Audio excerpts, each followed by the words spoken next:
কার্তিক পুজোর আগের দিন রাতে কাকা কাকির ঘরে পড়েছে কার্তিক। তো সে যখন এসেছে তাকে তো ঘরে তুলে পুজো দিতেই হবে। তো ছোটখাটো করে সেটারই ব্যবস্থা চলছে। ব্রাহ্মণ আনা হবে না, এমনি আমাদের সকলে মিলে ফল মিষ্টি কেটে সুন্দর করে সাজিয়ে নিয়ে এই সন্ধ্যাবেলা একটুখানি পুজো দিয়ে নেব, ব্যাস। আর কার্তিক ছাড়াও আমাদের বাড়িতে একটা ছোট্ট লক্ষ্মী আছে আমার কাকার ঘরে। এই যে এই পুচকুটা সারাটা দিন আমাদের বাড়ির প্রত্যেকটা মানুষকে ও মাতিয়ে রাখে, আমাদের প্রচুর এন্টারটেন করে। আর একটা বাচ্চা বাড়িতে থাকলে যা হয় আর কি।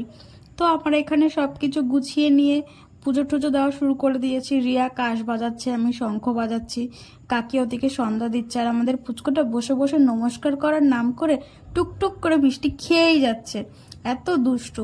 আর উপরে আমরা পুজো দিচ্ছি, আর নিচে চলছে আমাদের খাওয়া দাওয়ার আয়োজন। যারা যারা কার্তিক ফেলেছে তাদের ট্রিট তো দিতেই হয়, যেটা নিয়ম আর কি। তো সেটাই